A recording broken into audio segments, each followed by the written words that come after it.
أعوذ بالله السميع العليم من الشيطان اللعين الرجيم. بسم الله الرحمن الرحيم. الحمد لله رب العالمين.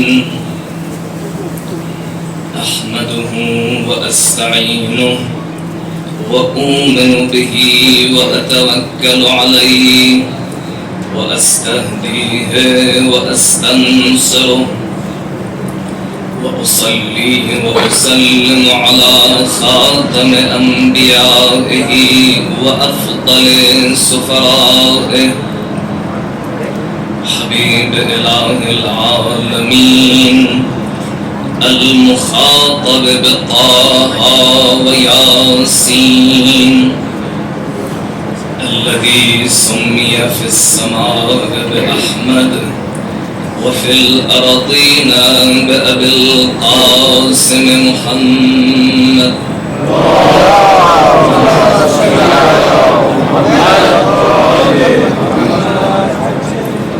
وعلى أهل بيته الطيبين الطاهرين المعصومين المظلومين الذين أذهب الله عنهم الرجس وطهرهم تطهيرا.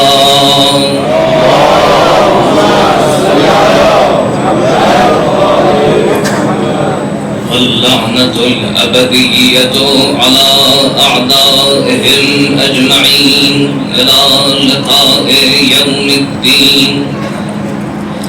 اللهم اجعل محيانا محيا محمد وآل محمد ومماتنا ممات محمد وآل محمد ولا تفرق بيننا وبينهم طرفة عين أبدا.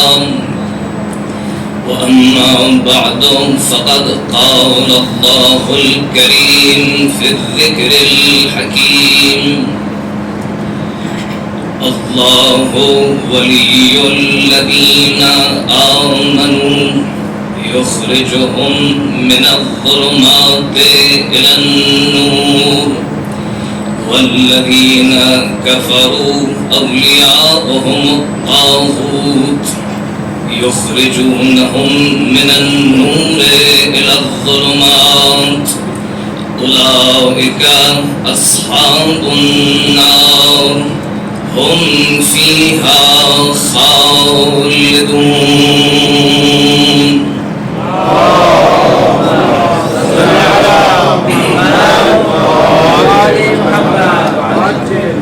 بزرگان محترم اور عزاداران سرکار سید الشہداء، قبل اس کے کہ گفتگو کا آغاز ہو، یہ بات آپ سبھی سے عرض کرنا چاہوں گا. آپ اتنے دنوں سے ایک بہترین انداز کی خطابت سماعت فرما رہے تھے، لیکن میں کیا کہوں، ایک طرح سے مجبوری اور علاقے پھر مجبوری کہ آپ کو جیسے خطیب کو سننا پڑ رہا ہے. بزرگان کا حکم تھا، خدام اعضا کا حکم تھا، میں نے صرف تعمیلات قبول کیا. ابھی تک جو خطیب آپ کے سامنے تھے وہ یہ کہہ رہے تھے کہ میں کوئی نئی بات پڑھ ہی نہیں سکتا. اتنے سال خطابت کا تجربہ ہوتے ہوئے وہ ایسی بات کہہ رہے تھے تو میں کیا کہہ سکوں گا. بالآخر رہبر انقلاب کا کہنا ہے کہ ہیئت حسینی محل یاد ہے اور محل تبیین.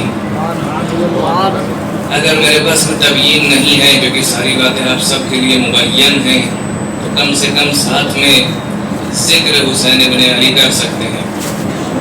ان سے کم یہ ہے کہ میں کچھ امام حسین علیہ السلام کے بارے میں پڑھوں اور آپ کرم کر کے ذرہ نوازی کر کے سنیں۔ مولا کائنات جناب مالک اشتر کو جب مصر کی طرف روانہ کرتے ہیں تو اس میں ایک لطیف عبارت ہے جس میں فرماتے ہیں مالک آج تک تم جو سابق والیان کے بارے میں کہتے تھے، آج تک لوگ جو سابق اولاد کے بارے میں کہتے تھے، یہ جان لو آج تمہارے بارے میں بھی وہی کہنے والے ہیں۔ کچھ ایسی ہی کیفیت طاری ہو رہی ہے کہ کل تک تو سکون سے تنقید کچھ بھی، لیکن اب ایک مجمع ہے جو اپنے سامنے ہے اور سب تیار ہیں۔ بس امید یہ ہے کہ اب اصلاح کی غرض سے سنیں گے اور آئندہ مجالس میں انشاءاللہ بیان کے لیے مدد بھی کریں گے۔ اس سے زیادہ اس بات کو طولانی نہیں کرتا ہوں، بس آپ بھی دعا کریے کہ ہم کچھ پڑھ سکیں، ہم بھی دعا کریں کہ یہ ہماری عزاداری، یہ ہمارے اعمال بارگاہ ہے سید الشہداء میں قبول ہوں۔ اس دعا کی قبولیت کے لیے مل جل کر صلوات پڑھیے۔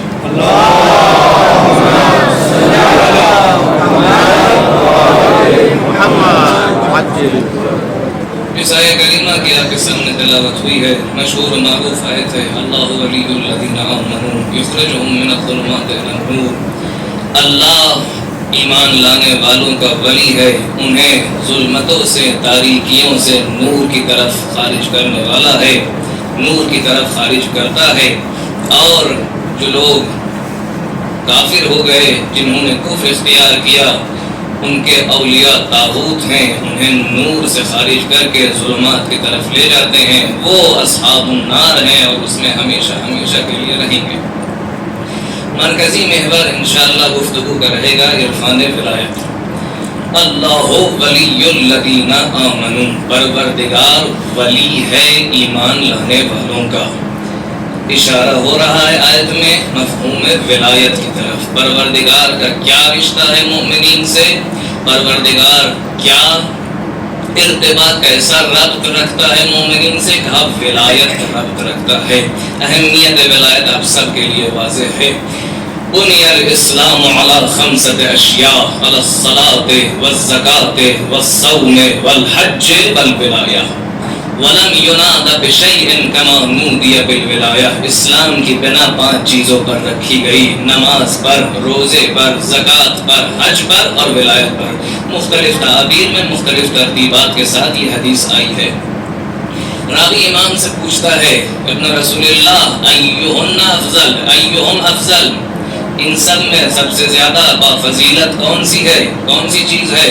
کہا الولایۃ افضل۔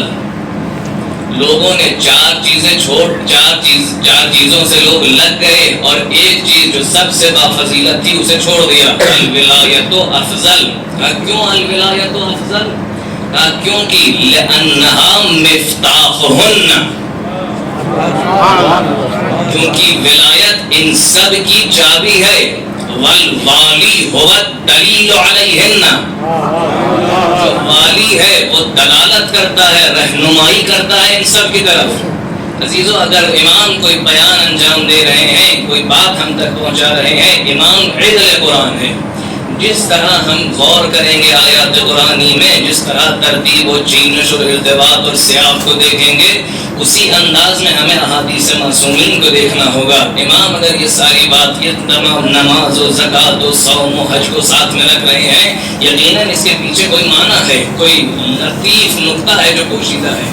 اہل منبر، اہل علم کہتے ہیں کہ صلاۃ یعنی انسان کا فردی ارتباط پروردگار عالم سے، صوم انسان کا ارتباط اپنے اوپر، انسان کا کنٹرول اور ضبط اور ثبات اپنے اوپر، زکوٰۃ اہل ایمان کا ارتباط ہے ایک دوسرے سے، زکوٰۃ کے ذریعے اغنیاء مومنین، فقراء مومنین کی دستگیری کرتے ہیں، اور حج ایک جمعی ارتباط ہے مسلمانوں کا پروردگار عالم سے۔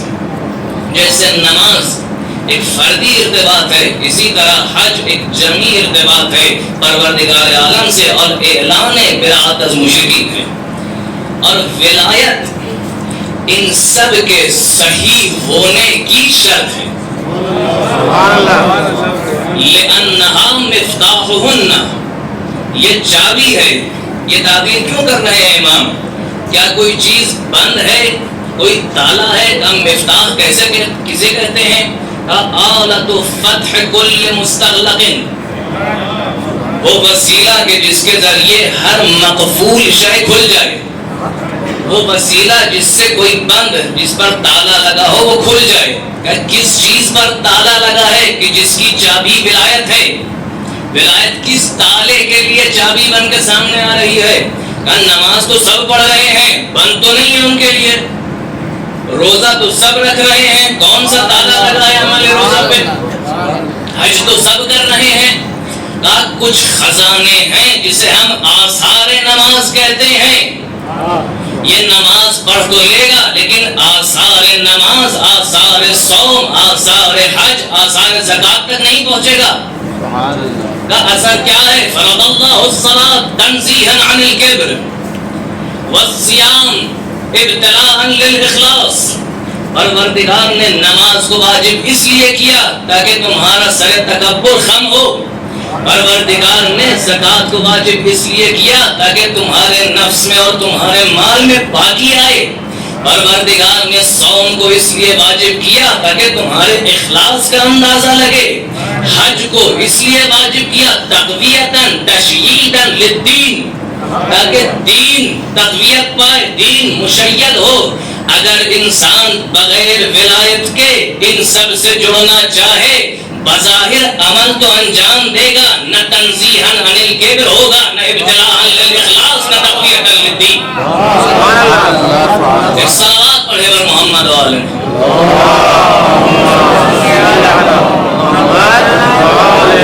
محمد عجل فرج صلوا على محمد وآل محمد اللهم صل على محمد وآل محمد.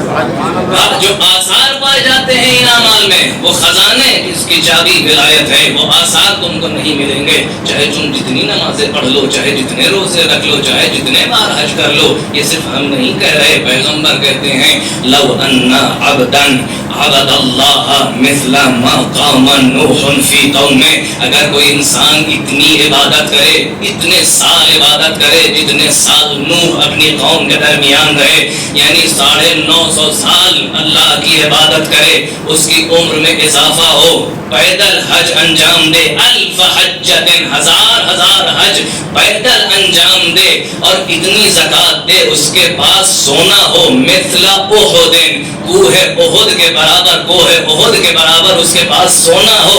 انفقہ فی سبیل اللہ، وہ پورا انفاق کر دے، حج کرے پیدل، 20 حج نہیں، 10 حج نہیں، 50 حج نہیں، 1000 حج کرے، 1000 حج کرے پیدل، انفاق کرے، کوہ احد کے برابر سونا، اور نمازیں اتنی پڑھے 950 سال، اور صفا اور مروہ کے درمیان مظلومانہ حالت میں قتل کر دیا جائے. ثم لم يبالك يا علي لم يدخل الجنہ ولم يشم رائحتها. اے علی، اگر تمہاری محبت نہ رکھے، نہ جنت میں داخل ہوگا، نہ اس کی خوشبو اسے سنائے. ایک صلوات پڑھے بر محمد و آل محمد.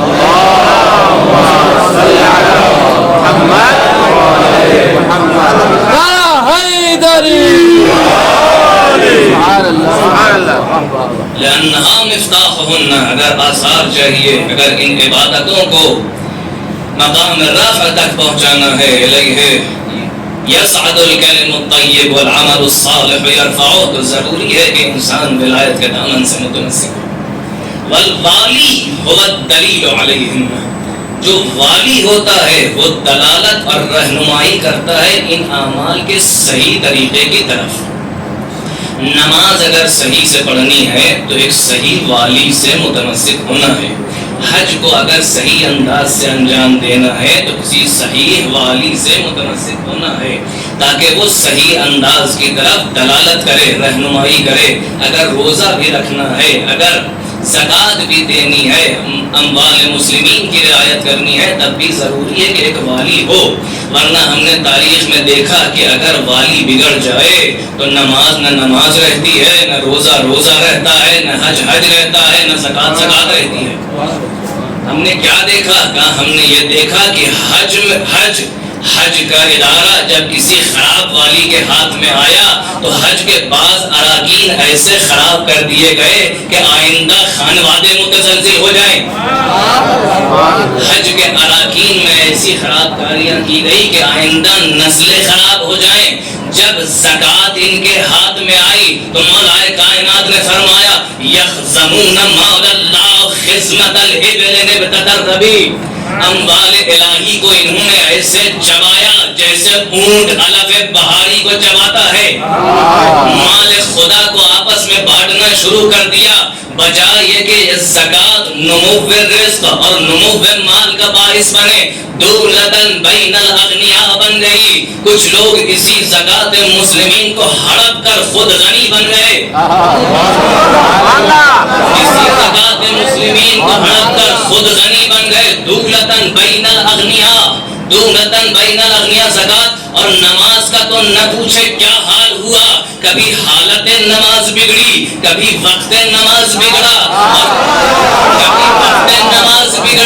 اور کبھی حیا علی خیر العمل جیسی بلیغ عبارت کو ہٹا کے ایک غیر بلیغ عبارت صبح کی نماز میں رکھی گئی۔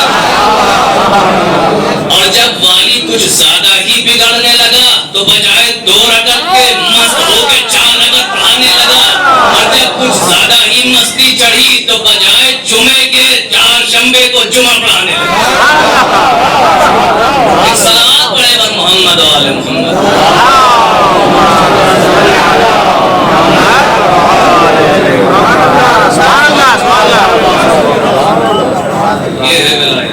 یہ ہے ولایت کی اہمیت۔ اگر احکام الہی کسی حقیقی ولی کے پاس نہ ہو، کسی حقیقی ولی کے اختیار میں نہ ہو تو یہ حالت ہوتی ہے علیہ السلام۔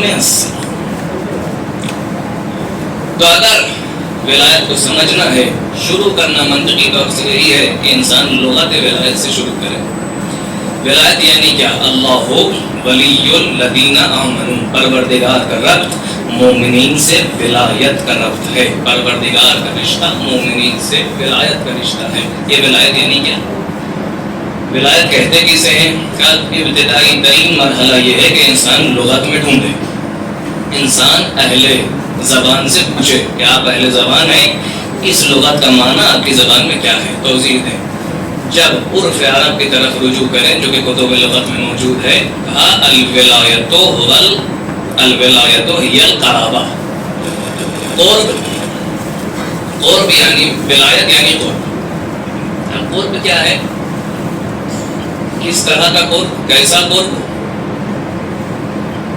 اگر یہ کہا جائے کہ جلس زیدن ویلیہ عمر، اگر زید بیٹھا ہے اور یلی ہے، ولایت کا لفظ استعمال ہو اس کے برابر میں امر، ایسی کیفیت ہے کہ ان کے شانے ملے ہوئے ہیں، دونوں کے درمیان کوئی فاصلہ نہیں، دونوں کے درمیان اگر کوئی خلل، کوئی تسلل اور کوئی فاصلہ نہ ہو تو اس کیفیت کو ولایت کہتے ہیں۔ یعنی بقول علامہ طباطبائی کوئی مانع نہ ہو دونوں کے قرب کے لیے، اگر مانع نہ پایا جائے اور دو شے بالکل ایک دوسرے سے قریب ہوں تو اسے کہا جاتا ہے ولایت۔ نماز میں ہمارے یہ کہا جاتا ہے موالات شرط ہے۔ موالات یعنی کیا؟ یعنی اجزاء نماز کے درمیان فاصلہ نہ ہو، ایک دوسرے کے قریب ہوں۔ ولایت یعنی قریب ہونا، اور ظاہر سی بات ہے، آپ سب مجھ سے بہتر جانتے ہیں کہ ہر زبان میں لغت پہلے کسی محسوس معنی کے لیے وضع ہوتی ہے اور دھیرے دھیرے معنوی اور معقول معنی کے لیے استعمال ہوتی ہے۔ جیسے لفظ نور، نور کس چیز کے لیے وضع ہوا؟ کہ یہی روشنی جو ہمارے سامنے ہے، یہی روشنی جو چراغ سے ہمیں ملتی ہے، کر وہ محسوس روشنی کے لیے پہلے نور وضع ہوا عرب کے درمیان، لیکن جب استعمال ہونا شروع ہوا، جب استعمال آگے بڑھا تو ہدایت کو بھی نور کہا جانے لگا، خود پروردگار عالم کے بارے میں نور کا استعمال ہوا۔ تو محسوس محسوس معانی سے شروع ہوتا ہے اور معقول معانی اور معنوی معانی تک پہنچتا ہے. تو قرب یا مادی ہے یا معنوی ہے. قرب مادی کیا ہے کہ دو شے ایک دوسرے سے ایسے جڑی ہوں کہ درمیان میں کوئی فاصلہ نہ ہو. دو شخص ایسے ساتھ میں بیٹھے ہوں کہ ان کے بیچ میں کوئی فاصلہ نہ ہو. بات واضح ہے. قرب معنوی کیا ہے؟ قرب معنوی اور قرب مادی میں کافی فرق پائے جاتے ہیں. قرب مادی میں کیفیت یہ ہے کہ اگر کوئی شے کسی دوسرے سے قریب ہو، کوئی شے دوسری شے سے قریب ہو تو الزاماً یہ دوسری شے بھی اس سے قریب ہو جائے گی. اگر ایک مادی شے کو دوسری شے کی طرف لے آئیں، اس سے قریب کریں، تو خود بخود دوسری شے کے لیے بھی اطلاق قرب ہوگا. یہ دونوں ایک دوسرے سے قریب ہیں. لیکن قرب معنوی میں اگر ایک طرف سے رابطہ قرب پایا جاتا ہو تو ضروری نہیں ہے کہ دوسری طرف سے بھی رابطہ برقرار ہو. اگر ایک طرف ہم سے نحن اقرب الیہ من حبل الورید کے مرحلے پر ہے تو ضروری نہیں ہے کہ ہم بھی اس سے اتنا ہی قریب ہوں. نہیں، بلکہ ہو سکتا ہے بہت دور ہوں. قرب مادی میں ضرور یہی ہوگا کہ اگر ہم کسی کے پاس گئے تو اس کے قریب ہوئے، وہ بھی ہمارے قریب ہو جائے گا. لیکن قرب معنوی میں ایسا نہیں ہے. قرب معنوی میں کبھی کبھی ایسا ہوتا ہے کہ دونوں بالکل پاس میں ہے، ایک دوسرے سے بہت قریب لیکن دوسرا اس سے بہت دور. کیا کوئی واضح مثال ہے؟ کیا واضح مثال؟ واضح مثال یہ ہے کہ مثلا کوئی شخص نابینا ہو، آپ اس کے پاس بیٹھ گئے، آپ باقاعدہ ایک حسی اندام کے ذریعے اس سے قریب محسوس کر رہے ہیں اپنے آپ کو، لیکن وہ آپ کے قریب ہوتے ہوئے آپ کے قرب کو محسوس ہی نہیں کر پا رہا. ایک اندام حسی کے ذریعے محسوس ہی نہیں کر پا رہا کہ آپ اس کے قریب ہیں. مثال ہے المثال یقرب من جہت و یبعد من جہت. اسی کو قرابت میں انشاءاللہ نظر رہے کہ کس زاویے سے قریب ہو رہے ہیں. تو ایک نابینا، ہم اس کے پاس اگر بیٹھے ہیں، ہم اس سے قرب کو محسوس کر رہے ہیں لیکن وہ قرب کو محسوس نہیں کر رہا. قرب معنوی یہ بھی ایک مادی مثال. لیکن اس جگہ پر ایک لطیف نکتہ، ایسا ہی ہوتا ہے کہ نابینا محسوس نہیں کرتا قرب کو. نابینا قرب کو، قریب والے انسان کو محسوس نہیں کر پاتا. لیکن اگر ظاہری نابینا ہو، تھے ایسے تاریخ میں لوگ جو بظاہر تو نابینا تھے، دل سے بہت بینا تھے. امام باقر علیہ الصلوۃ والسلام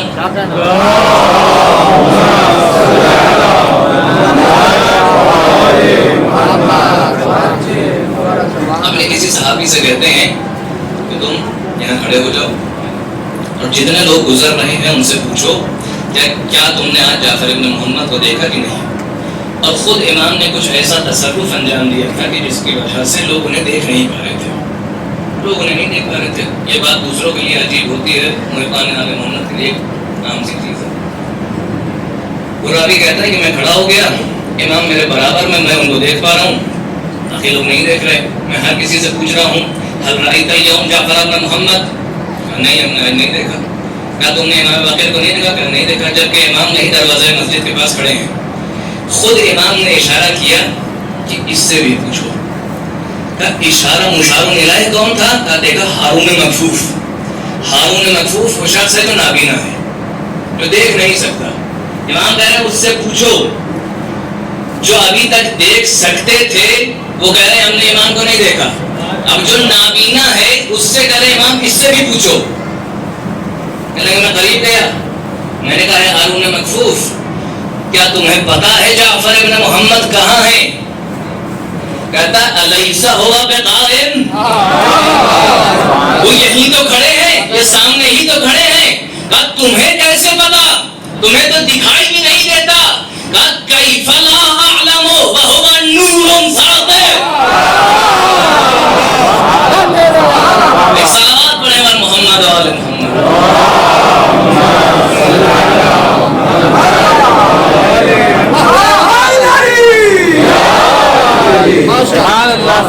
کیف لا اعلم وهو نور ساطع. ہے. یعنی کیا؟ یعنی مادی ابزار میں اگر خلل ہے تو روحانی ابزار میں ذرہ برابر خلل نہیں ہے. ہو سکتا ہے بظاہر وہ نور حسی کو نہ دیکھ پا رہا ہو لیکن نور قلبی کو یقیناً دیکھ رہا ہے. فإنها لا تعمى الأبصار ولكن تعمى القلوب التي في الصدور. یہ صرف آنکھیں نہیں ہوتی جو اندھی ہو جاتی ہیں، دوسروں کے لیے قلوب ہیں جو اندھے ہو جاتے ہیں. انسان کی آنکھیں چلی جائیں لیکن قلب کم سے کم بھی نہ رہے. بات کو آگے بڑھاتے ہوئے تو قرب معنوی میں الزاماً دو طرفہ رشتہ نہیں ہے، ایک طرف زیادہ قریب ہے ایک طرف کم. اور بھی مثالیں، ماں کی محبت دیکھیے. بچہ پہلے مہینے تک یہ جانتا ہی نہیں ہے میں کون ہوں، وہ کون ہے، دنیا کون ہے، میں ہوں کیا چیز، کچھ نہیں جانتا. لیکن ماں اس سے زیادہ قریب ہوتی ہے. ماں اس کو اس سے بہتر پہچانتی ہے. ماں اس سے قریب ہے، وہ اپنے آپ سے بھی دور ہے. یہ کیفیت ہم دیکھتے ہیں. اور واضح تر مثال کہ جس سے قرب معنوی اور قرب مادی سمجھ میں آئے، من عرف نفسه فقد عرف ربه. اپنے آپ کے نفس کے حالات پر نظر کرو، یہ مفاہیم واضح ہوتے چلے جائیں گے. حالات پر نظر کریں. ایک مخلوق ذہنی کا تصور ہو، ایک انسان ہم نے اپنے ذہن میں بنا لیا. ایک انسان ایک جگہ پر ہم نے اپنے ذہن میں تصور کر لیا. یقیناً یہ خلق ہے، ہم نے خلق کیا اپنے ذہن میں. کیونکہ امام کہتے ہیں کہ جو بھی تم ذات خدا کے بارے میں تصور کرتے ہو مخلوق لکم. ہم نے خلق کیا اپنے ذہن میں ایک شخص کو جو مثلا کسی ایک باغ میں ہے. وہ شخص ہم سے دور ہے یا ہم سے نزدیک؟ کا اتنا نزدیک ہے جیسے ہمارے وجود کا ایک جز. کیونکہ ہمارا ہی کیفیت نفسانی ہے، ہمارے تخیلات، ہمارے افکار ہمارے ہی کیفیت نفسانی ہے. کا اتنے قریب کہ جیسے ہمارا جز. کا وہ شخص اس قرب کو محسوس کر رہا ہے کہ نہیں؟ وہ بھٹک رہا ہے اس باغ میں، اپنے خالق کو ڈھونڈ رہا ہے، دیکھنا چاہ رہا ہے کہ کس نے مجھے بنایا، کس نے مجھے اس باغ میں بھیجا، میں ہوں کون، میرا خالق ہے کون. وہ اپنی آنکھوں سے دیکھنا چاہے گا لیکن اگر دل پر رجوع کرے تبھی اس کیفیت نفسانی سے متصل ہو پائے گا. تو یہ بس کرے رسول میں ذات سونے والا، لیکن قلبی کیفیت ایسی کہ قلب رسول مطمئنہ قلب رسول ہو کہ اس پر قرآن نازل ہو. لیکن یہ جو مادی قریب ہے اس کے قلب کی گواہی قرآن دے کہ لقد صغت قلوبکم. ہے تو پیغمبر سے بہت قریب لیکن قرب معنوی میں پیغمبر سے بہت دور. کا الٹی مثال بھی پائی جاتی ہے. بالکل الٹی مثال کیا ہے؟ پیغمبر سے ہیں بہت دور لیکن ہیں بہت قریب. مادی دور سے بہت دور لیکن معنوی دور سے بہت قریب. ماں کو وعدہ کر کے آئے ہیں میں واپس آ جاؤں گا شام تک. قرب مادی حاصل کرنا ہے پیغمبر سے، کسی طرح قریب ہو جاؤں، ظاہری آنکھوں سے دیکھ لوں، ہاتھ چوم لوں، گلے لگا لوں، پیغمبر سے قریب ہونا ہے. لیکن ماں سے وعدہ کر کے آئے ہیں میں شام تک واپس ہو جاؤں گا، دیر نہیں لگاؤں گا. اب جب پہنچے تو مایوس کیا ہوا؟ پیغمبر جا چکے ہیں مدینے سے، مدینے میں نہیں ہیں، انتظار کر رہا ہے، کشمکش میں ہے. اب میں پیغمبر سے قرب مادی حاصل کروں یا قرب معنوی حاصل کروں؟ اب میں ماں سے کیے ہوئے وعدے کو پورا کر کے پیغمبر سے قرب معنوی حاصل کروں یا رکوں اور صرف پیغمبر کے قرب مادی پر اکتفا کروں؟ اس کشمکش میں اس نے صحیح فیصلہ کیا، واپس ہو گیا. صحیح فیصلہ کیا، یمن واپس چلا گیا، اپنے قبیلے قرن واپس چلا گیا. اب جو پیغمبر بعد میں آئے تو کیا کہتے ہیں؟ تفوح روائح الجنہ من قبل قرن. جنت کی خوشبو آ رہی ہے قرن کی طرف سے. آہ شوقا لک یا اویس القرن. میں کتنا مشتاق ہوں تمہارا ہے اویس قرن. پیغمبر سے ہیں بہت دور بظاہر، پیغمبر کو دیکھ بھی نہ سکے، قرب مادی حاصل نہ کر سکے، لیکن اتنے قریب ہوئے کہ واپس جانے کے بعد بھی میلوں دور سے پیغمبر کو ان کی خوشبو محسوس ہو رہی ہے. ہاں عزیزو، یہاں تک مثالیں مکانی مثالیں ہیں. پیغمبر کے ساتھ قریب ہیں، پاس میں ہیں مکاناً. مادی قرب کی بات ہو رہی ہے اور معنوی قرب کی. معنوی قرب کیا ہے؟ جو فرامادی ہو. مادے کے کتنے ابعاد ہیں؟ مختلف ابعاد ہیں، جس میں چوتھا بعد ہے زمان. ابھی تک جو مادی قرب بیان ہوا وہ مکانی قرب تھے، لیکن زمانی قرب بھی ہے. کچھ لوگ زمانے کے طور سے پیغمبر سے قریب ہیں لیکن معنوی طور سے پیغمبر سے دور. لیکن کچھ ایسے ہیں جو زمانے کے حساب سے ولی خدا سے بہت دور ہیں لیکن معنوی طور سے 1400 سال بعد آنے کے بعد بھی پیغمبر سے بہت قریب ہیں. کوئی دلیل؟ اصحاب کے درمیان بیٹھے ہیں، بالکل قریب بیٹھے ہیں، ایک حلقہ بنا کے بیٹھے ہیں، اصحاب کے درمیان دعا کر رہے ہیں، اللہم لقنی اخوانی، اے پروردگار مجھے اپنے بھائیوں سے، اپنے برادران سے ملا دو. غیرت آ گئی اصحاب کو، ہمارے ساتھ بیٹھے ہیں کسی اور کو یاد کر رہے ہیں. کہا یا رسول اللہ السنا، کیا ہم نہیں ہیں آپ کے بھائی؟ ہم ہی تو آپ کے بھائی ہیں، کس کو یاد کر رہے ہیں؟ اللہ انتم اصحابی، تم ہمارے صحابی ہو، ہمارے بھائی کوئی اور ہیں؟ کہا آپ کے بھائی کون ہیں؟ کہا ایک قوم ہوگی جو آخر الزمان میں پیدا ہوگی، انہوں نے مجھے کبھی دیکھا تو نہ ہوگا، لم یرونی ولکن آمنوا بی، آمنوا بالسواد علی بیاض، کچھ سیاہیوں پر جو کاغذ کی سفیدی پر لکھی ہے اس پر ایمان لاتے ہیں. وہ زمانے کے طور سے پیغمبر سے بہت دور ہے لیکن معنوی طور سے پیغمبر کے اخوان میں شامل ہیں. صلوات پڑھے گا محمد والے.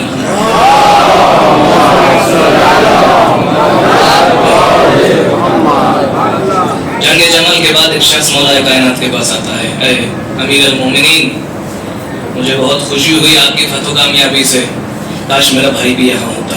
بہت چاہ رہا تھا کہ اس لشکرگاہ میں موجود ہوتا، آپ کی نصرت کرتا، لیکن نہ آ پایا. مولا کائنات پوچھتے ہیں کیا اس کا دل ہمارے ساتھ تھا؟ کیا اس کا ہوائے دل ہمارے ساتھ تھا؟ کہا بالکل، وہ چاہ رہا تھا کہ بس آپ کے ساتھ رہے اور آپ کی نصرت کرے. فقد شہد معنا، وہ ہمارے ساتھ ہے. کہا وہ آپ کے ساتھ ہے، وہ آیا بھی نہیں یہاں تک. نہیں، وہ آنا چاہ رہا تھا، زمانے کی مجبوریوں نے اسے روک لیا. اگر مجبوریاں نہ ہوتی تو وہ ہمارے عسکر میں ہوتا، تو پھر ہمارے عسکر میں ہے. تعجب بہت زیادہ ہو رہا ہے پوچھنے والوں کو، لیکن تعجب مولا کائنات بڑھا رہے ہیں. لقد شہد فی عسکرنا ھذا، اسی لشکر میں جو جمل میں سن 36 ہجری میں ان منافقوں سے لڑ رہا ہے، اسی لشکر میں شاہد رہے، یعنی حضور پیدا کر چکے. ماضی نقلی ہے، لقد شہدنا اقوام فی اصلاب الرجال وارحام النساء،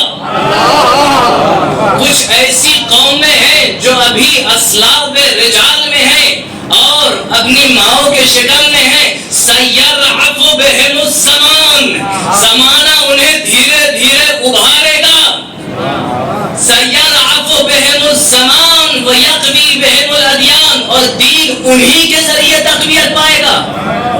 کس کی بات کر رہے ہیں مولا کائنات؟ آخر الزمان میں کچھ ایسے لوگ آئیں گے، نہ علی کو دیکھا ہے، نہ علی کا چہرہ دیکھا ہے، نہ علی کی خوشبو محسوس کی ہے، لیکن عسکر علی میں، لشکر علی میں موجود ہیں. کہا کس کی بات کر رہے ہیں ہمیں نہیں معلوم، لیکن ایک شہید ہے جو خود کہتا ہے، سید شہیدان اہل قلم کہتا ہے کہ آج کے شہداء سید الشہداء کے اصحاب آخر الزمانی ہیں. ایک صلوات پڑھے بر محمد والے محمد.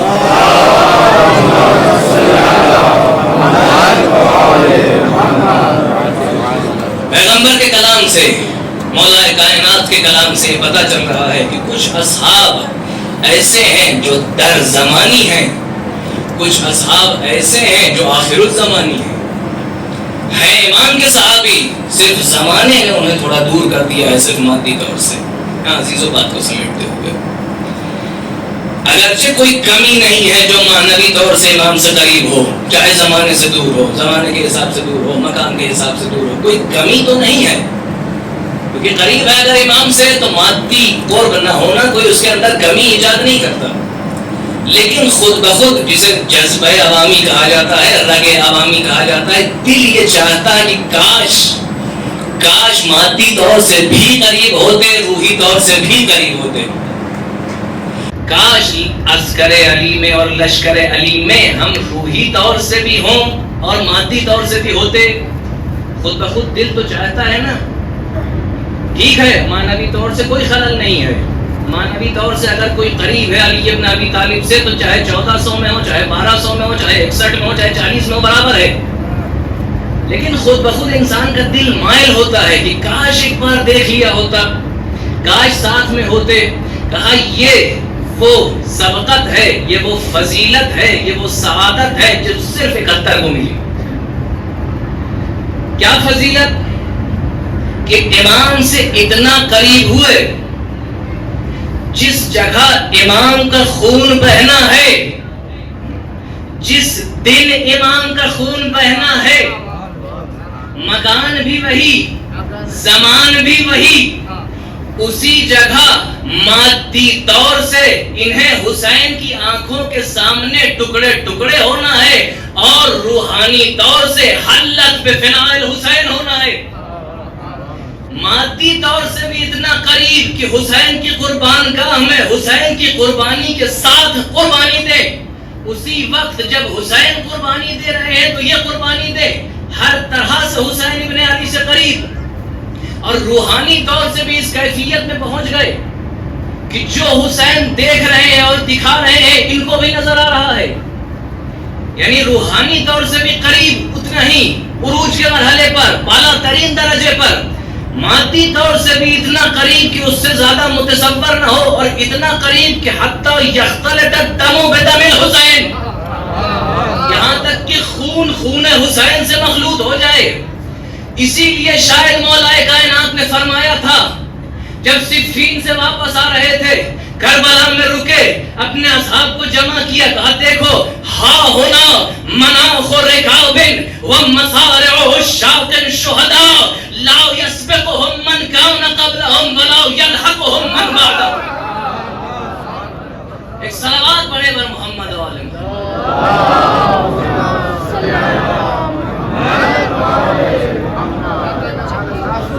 نہ ایسی سعادت ان سے پہلے کسی کو ملی ہے، نہ ان کے بعد کسی کو ملنے والی ہے۔ شاید معنوی طور سے بہت قریب ہو جائیں لوگ، لیکن اختلاف دم مادی طور سے بھی پیدا ہو، جہاں جس جگہ پر جس وقت حسین ابن علی قربانی دے رہے ہیں ان کے ساتھ ساتھ ہم بھی قربانی دیں۔ اور عزیزوں، ان کا قرب حسین ابن علی سے مادی اور زمانی کہیں اس سے بالا تر آ چکا تھا۔ زمانے میں ہے حسین ابن علی کے، لیکن ارتباط حسین ابن علی سے فرا زمانی ہے، ارتباط حسین ابن علی سے فرا مکانی ہے۔ دلیل کیا ہے؟ جناب مسلم رمضان میں، اگر اجتماع نہ ہو تو اصلاح کریے گا، رمضان میں گئے ہیں کوفے کی طرف، مجھے ابھی یاد نہیں آ رہا جتنی دیر میں پہنچے ہوئے، جب جناب مختار کے یہاں پہنچے ہیں اور تمام شیعیان علی ابن ابی طالب کے سامنے اس خط کو کھولا ہے اور پڑھا ہے، انی باعث الیکم اخی وابن عمی، سب سے پہلا شخص جو قیام کرتا ہے اور اپنی وفاداری کا اعلان کرتا ہے وہ ہے جناب عابس ابن ابی شبیب شاکری۔ کہتے ہیں اخبرکم، توجہ کریے گا معافی کے ساتھ، اخبرکم بما انا موطن علیہ نفسی، لہجہ دیکھیے گا، اخبرکم بما انا موطن علیہ نفسی، میں آپ کو باخبر کر رہا ہوں اس چیز کے لیے، اس چیز کے بارے میں کہ جس کے لیے میں نے اپنے آپ کو تیار کر لیا ہے، اضرب بسیفی دونکم حتی القی اللہ، میں اپنی تلوار کے ذریعے آپ کی حفاظت کروں گا، آپ کی راہ میں جنگ کروں گا، یہاں تک کہ لقائے الہی تک پہنچ جاؤں، ولا ارید بذلک الا رضا اللہ، ہمیں اور کچھ نہیں چاہیے سوائے رضائے الہی کے۔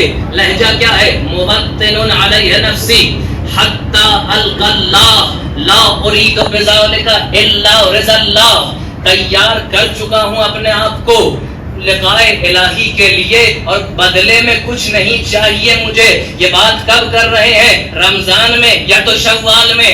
8 ذی الحجہ کو حسین خطاب کریں گے. حسین کے خطاب سے پہلے یہ جملات ہیں عابس ابن ابی شبیب شاکری کے. 1 مہینے بعد بلکہ زیادہ 40 دن کے بعد جب حسین ابن علی خطاب کریں گے تو کیا کہیں گے؟ من کان باذلا فینا مہجتا ومبطنا علی لقاء اللہ نفسا فلیرحل معنا. مبطنا علی لقاء اللہ نفسا، جو بذل کرے اپنا خون دل. بذل یعنی کیا؟ یعنی بدلے میں کچھ نہ مانگے. مبطنا علی لقاء اللہ نفسہ، تیار کر چکا ہو اپنے آپ کو لقاء الہی کے لیے. روح عابس ابن حبیب شاکری اتنا قریب ہو چکی ہے حسین ابن علی سے کہ اس سے پہلے کہ کلمات مادی ظاہر ہو، روح عابس اس تک پہنچ کے ان کلمات کو ظاہر کر.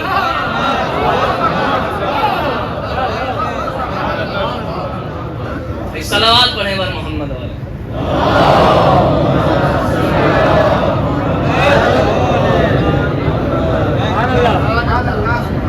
اتنا قریب ہو چکے ہیں امام سے، اتنا قریب ہو چکے ہیں ولی خدا سے. آئندہ کی خبریں دے رہے ہیں، لہجہ پہلے سے ملائے لے رہے ہیں.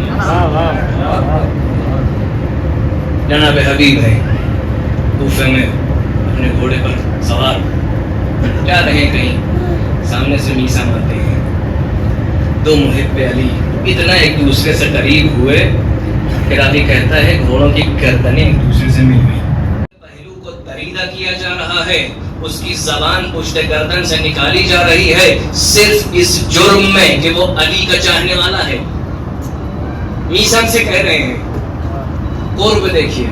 میسم جواب دیتے ہیں، اے حبیب میں بھی ایک سرخرو بوڑھے کو دیکھ رہا ہوں، میں بھی ایک سرخرو بوڑھے کو دیکھ رہا ہوں جو فرزند رسول کی حمایت میں مارا جائے گا. اس کا سر نیزے پر اسی کوفے میں پھرایا جائے گا. 2 محب علی مادیاً قریب ہے، ایک دوسرے کے بات کر رہے ہیں اور باتوں سے قرب معنوی کی بھی خوشبو آ رہی ہے. لوگ دیکھ رہے ہیں، انگشت بدندہ ہیں کہ کیسی باتیں ہو رہی ہیں. کہا تم دونوں جھوٹے ہو. عباد الرحمن الذین یمشون علی الارض اذا خاطبهم الجاہلون قالوا سلاما. تم جھوٹ نہ جانے دو. چلے گئے. کچھ دیر کے بعد رشید حجری ہے، اے رشید تم نے دیکھا یہ دونوں بہت عجیب عجیب باتیں کر رہے تھے. ہم نے کہا جھوٹے ہوگا. کیا کہا؟ کہ حبیب نے یہ کہا اور میسم نے یہ کہا. کہا ان سے کچھ باتیں رہ گئیں، ان کو یہ بھی کہنا چاہیے تھا کہ جو حبیب کا سر لائے گا اسے 100 درہم زیادہ ملے گا. انت اکذب منہما. کیا ہے یہ کیفیت؟ امام سے اتنا قریب ہو چکے ہیں، علم بلایا اور منایا کو بتا رہے ہیں. ہاں عزیزو، انہی لوگوں کا ذکر کریں کہ جو حلت بفناء الحسین ہو گئے. حلت بفناء الحسین، کچھ باقی نہ رہا ان کے اندر. ایسا محبت حسین ابن علی میں غرق ہو چکے، ایسا محبت حسین میں مستغرق ہو گئے کہ راوی روایت میں ان کے بارے میں ملتا ہے کہ لم یجدوا علم مس الحدید. آہن کی گرانی کا جو زخم ہوتا ہے، لوہے کی دھار کا جو زخم ہوتا ہے، اس کا درد محسوس ہی نہیں کرتا. غرق ہو چکے ہیں حسین ابن علی میں. مختلف انداز سے جناب عابس ابن ابی شبیب شاکری کے سامنے بات ہوئی. جناب عابس کی سے شروع کرتے ہیں. جناب عابس کچھ خطوط لائے، مولا سرکار سید الشہداء کے پاس اور امام کے ساتھ ہو گئے، یہاں تک کہ کربلا میں پہنچے. اب اصحاب حسین کیا دیکھ رہے ہیں؟ روز عاشور کہ کام امام پر سخت ہوتا چلا جا رہا ہے. ایک ایک کر کے صحابی آگے جا رہا ہے اور اپنی جان نچھاور کر رہا ہے. امام تنہا سے تنہا تر ہوتے چلے جا رہے ہیں. ہر صحابی کے اوپر یہ بات بہت گراں گزر رہی ہے، لیکن کرے تو کیا کرے؟ جو بھی دیکھ رہا ہے کہ حسین ابن علی نرغہ ادا میں تنہا ہو گئے، جب اس کا دل تاب نہیں لا رہا ہے تو امام کے پاس آتا ہے. ہے. اسی طرح جناب عابس ابن ابی شبیب شاکری کیا کہتے ہیں؟ دیکھتے ہیں جناب شوذب میدان میں کھڑے ہیں. شوذب سے پرانی دوستی ہے عابس کی. عابس شوذب کے پاس جاتے ہیں اور کہتے ہیں اے شوذب کیا خیال ہے؟ عزیزو وتواصوا بالحق وتواصوا بالصبر. ایک دوسرے کو اصحاب سید الشہداء تواصی حق کو صبر کر رہے ہیں. اے شوذب کیا ارادہ ہے؟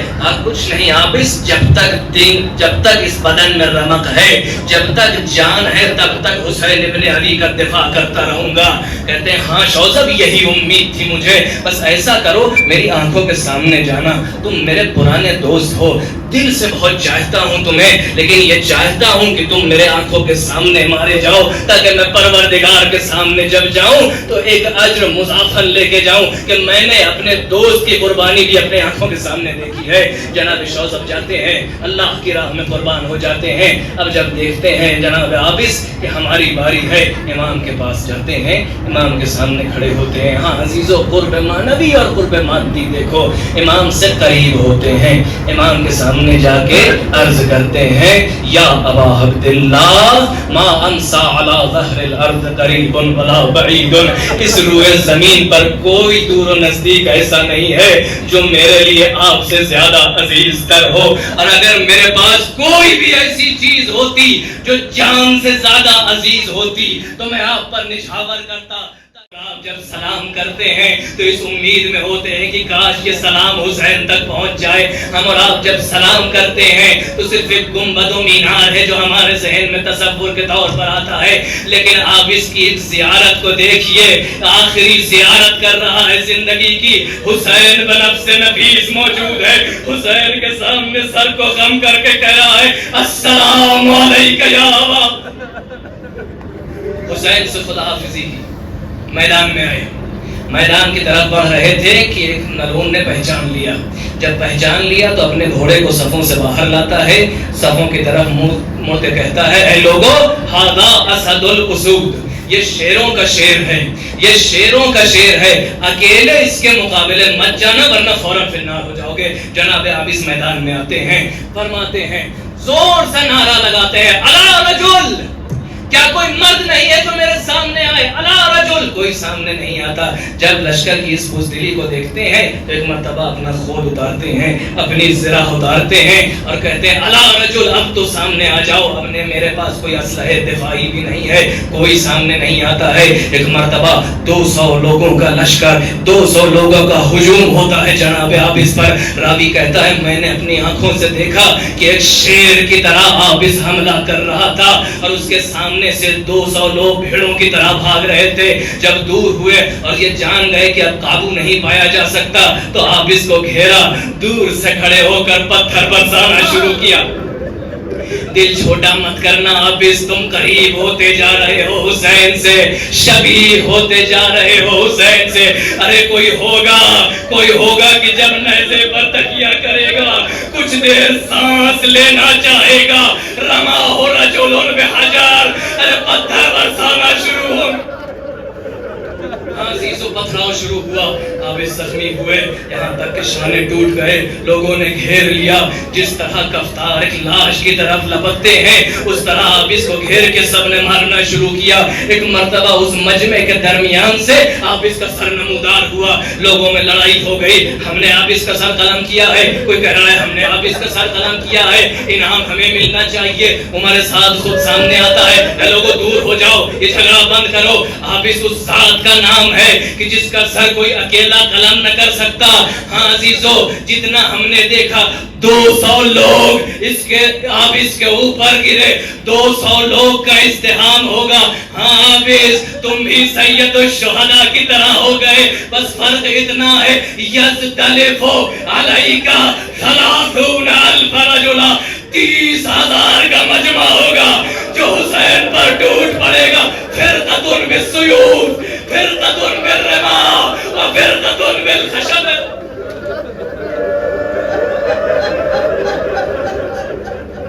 قریب ہوتے جا رہے ہیں حسین سے. حلت بفراق الحسین، اب نہ اپنے زخموں کی کوئی یاد ہے، نہ کسی اپنے لیے ارزش کسی طرح کی قائل ہے. 1200 فرسخ چل کے آیا ہے، 1200 فرسخ چل کے آیا ہے سعید، پھر اس کے بعد بھی اپنے آپ کو شرمندہ محسوس کر رہا ہے، میں نے ابھی تک حسین کے لیے کچھ کیا ہی نہیں ہے، میں نے حسین کے لیے کیا ہی کیا ہے؟ 1200 فرسخ چلا ہے، پاؤں میں چھالے ہیں، ہر طرح کی تھکن ہے، لیکن اپنے آپ کو شرمندہ محسوس کر رہا ہے۔ ایک مرتبہ دیکھتا ہے کہ وقت ظہر قریب ہے، امام کھڑے ہوئے نماز کے لیے، یا اپنا رسول اللہ میں آگے کھڑا ہو جاؤں، آپ سکون سے نماز پڑھیے۔ ایک موقع ملا امام کے لیے کچھ کرنے کے لیے، سامنے کھڑا ہو گیا۔ اب جو تیر آ رہا ہے، کبھی ہاتھ پر روک رہا ہے، کبھی اس ہاتھ پر روک رہا ہے، کبھی سینے پر روک رہا ہے، ہاتھوں کی رمق ختم ہو گئی، تیر آر پار ہو گئے، دوسرے ہاتھ کی رمق ختم ہوئی، تیر آر پار ہو گئے، ہاتھ ٹوٹ چکے ہیں، سینہ زخمی ہے، پسلیاں ٹوٹ چکی ہیں، لیکن ابھی حسین کی نماز باقی ہے۔ ایک مرتبہ کیا دیکھا؟ آخری تیر ہے جو حسین کی طرف آ رہا ہے، کروں تو کیا کروں، ہاتھ اٹھ نہیں رہے۔ ایک مرتبہ اپنے منہ کو تیر کے ساتھ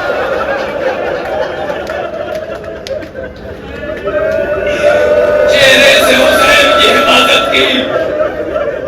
ایک مرتبہ آپ اس گرے، حسین نے اپنے دامن میں لیا، کیا کہو گے آپ؟ اس کچھ نہیں، میں ابھی بھی کوئی منت نہیں کروں گا، میں شرمندہ ہوں۔ اب افائی تو بیعتی ابن رسول اللہ، میں نے وفا کی حسین، آپ مجھ سے راضی ہو گئے۔ عزیزو، آخری لمحوں میں عزیز ترین یاد آتے ہیں، آخری لمحوں میں اپنے محبوب ترین یاد آتے ہیں۔ بوڑھا صحابی ہے، شیخ ہے، انصار حسینی کے درمیان میدان میں جاتا ہے، کچھ دیر لڑتا ہے، زمین پر گرتا ہے، حسین ابن علی بالا سراتے ہیں، من المؤمنین رجال صدقوا ما عاهدوا اللہ علیہ کی تلاوت کرتے ہیں، اور پھر پرانا دوست سراہنے بیٹھتا ہے، اے مسلم ابن اوسجا، یقیناً میں کچھ دیر کے بعد تم سے ملحق ہو جاؤں گا، لیکن دوستی کی اقتضا یہ ہے کہ جو تم چاہو مجھ سے وصیت کرو، جتنا میرے بس میں ہوگا میں ضرور انجام دوں گا، جو چاہو مجھ سے وصیت کرو، میں تم سے آخری وصیت سننا چاہتا ہوں۔ ارے مسلم ابن اوسجا 90 برس کا بوڑھا انسان کسی چیز کے بارے میں نہیں سوچ رہا، بے رمق ہاتھ کو اٹھاتا ہے، کہتا ہے اسی کا بہذا الرجل ان تموت دونہ، میں تمہیں وصیت کرتا ہوں اس شخص کے لیے، اس مرد کے لیے جان دے دینا۔ حبیب کا لہجہ سنیے، کہتے ہیں افعلوا ورب الکعبہ، خدا کعبہ کی قسم کہ یقیناً میں اس کام کو انجام دوں گا۔ افعلوا ورب الکعبہ، کتنا آشنا لہجہ ہے، رب کعبہ کی قسم کھانے والا علی ابن ابی طالب، ادھر حبیب آخری لمحوں میں رب کعبہ کی قسم کھا رہے ہیں۔ اور ایک مرتبہ کیا دیکھتے ہیں؟ نماز کے وقت کوئی شخص حسین کی توہین کرتا ہے، اے حسین تمہاری نماز قبول نہ ہوگی کیونکہ تم خارجی ہو۔ غیرت حبیب کو جوش آ جاتا ہے، ارے میرے محبوب کی توہین، اے شخص سنو، کیا فرزند رسول کی نماز قبول نہ ہوگی اور تجھ جیسے شرابی کی نماز قبول ہوگی؟ یا ابن رسول اللہ آپ سکون سے نماز پڑھیے، میں ان لائنوں کو سنبھالتا ہوں، یہ کہہ کے شیر کی طرح لشکر کی طرح بکھرے، شیر کی طرح لشکر کی طرح پڑھے، اس شخص کے گھوڑے پر وار کی رم کر گیا، اس کو گرا دیا، لوگوں کے درمیان چلے گئے، حلقہ محاصرہ تنگ تر ہوتا رہا۔ ایک مرتبہ کیا ہوا؟ رب کعبہ کی قسم کھائی تھی نا حبیب نے، ایک شخص نے تلوار اٹھا کر حبیب کے فرق سر پر مارا، ارے حبیب نے ابھی وہ علی کی طرح قسم کھائی تھی، اب علی کے جیسے فرق تو مارا، زمین پر گرے، لوگوں نے گھیر لیا، سر تن سے جدا کر دیا، اب حبیب حسین کے جیسے بھی ہو گئے، قریب ہو گئے حسین سے۔ ہاں عزیزو، حبیب ابن مظاہر ہے نا، حبیب ابن مظاہر ہے، اپنی محبت کا مظاہرہ کر رہے تھے۔ ہاں دنیا دیکھ لے کہ میں کتنا ٹوٹ کے حسین کو چاہتا ہوں، میں کتنا ٹوٹ کے حسین سے محبت کرتا ہوں۔ اب حسین کی باری تھی کہ اپنی محبت کا مظاہرہ کرے، کیسے مظاہرہ کیا؟ مقتل کہتا ہے لما قتل حبیب حتی ذالک حسینہ، ارے جب حبیب مارے گئے ایسا لگا کہ حسین منہدم، اور صرف اتنا ہی نہیں کہ اپنے اندر ضبط کر پائے ہو، نہیں بان الانکسار فی وجہ الحسین، ارے وہ چہرہ جو وقت عصر سے قریب ہوتا جا رہا تھا رہا اور کھلتا جا رہا تھا. جب حبیب کے قتل کو سنا تو ٹوٹ گیا, آثار شکست. بس عزیزو آخری مرحلہ, بس عزیزو آخری مرحلہ. میسم نے جو تعبیر سنائی تھی, میسم نے جو پیشن گوئی کی تھی, وہ محقق ہونے لگی. ایک شخص ہے جو حبیب کے سر کو لیے ہے اور کوفے میں پھر رہا ہے. بالا ہے نیزہ, سر حبیب ہے اور کوفے کی گلیاں ہیں. وہی پیشن گوئی جو جناب میسم نے کی تھی. جا رہا ہے دارالعمارہ کی طرف کہ کسی طرح کا ہمیں کچھ انعام مل جائے. پیچھے دیکھتا ہے, کوئی آہٹ محسوس ہوتی ہے. اے بیٹا میرے پیچھے پیچھے کیوں آ رہے ہو؟ ایک جوان ہے جو پیچھے پیچھے آ رہا ہے. کہا کچھ نہیں, لاش ہے, کچھ نہیں ہے. کچھ دور اور آگے بڑھا, پھر آہٹ محسوس ہوئی. اے جوان میرے پیچھے پیچھے کیوں آ رہے ہو؟ کہا اے شخص سنو, انا قاسم ابن الحبیب, میں حبیب کا بیٹا ہوں. یہ جو سر تمہارے نیزے کی بلندی پر ہے یہ میرے بابا کا سر ہے. ہو سکے تو یہ سر مجھے دے دو, میں اپنے بابا کے سر کو گلے سے لگا لوں, آغوش میں لے لوں. ارے اس کے اوپر جو دھول ہے وہ صاف کر لوں, میں اپنے بابا کے سر کو دفن کر لوں. کہا میں یہ سر تمہیں بالکل نہ دوں گا, میں اس سر کو لے جا رہا ہوں ابن زیاد کے پاس, امیر مجھے انعام دے گا. ارے سر نہ مل سکا, پھر سر حبیب تکتا رہ گیا, بابا کا سر دارالعمارہ میں چلا گیا. بس اتنا کہوں گا, اے بے سر حبیب, شاید اللہ کی مصلحت رہی ہو کہ یہ سر آپ کو نہیں ملا. ہم نے وہ اولادیں دیکھی ہے جب باپ کے سر کا مطالبہ کرتی ہے, اگر باپ کا سر آ جائے, باپ کے سر کو آغوش میں لے لے, اگر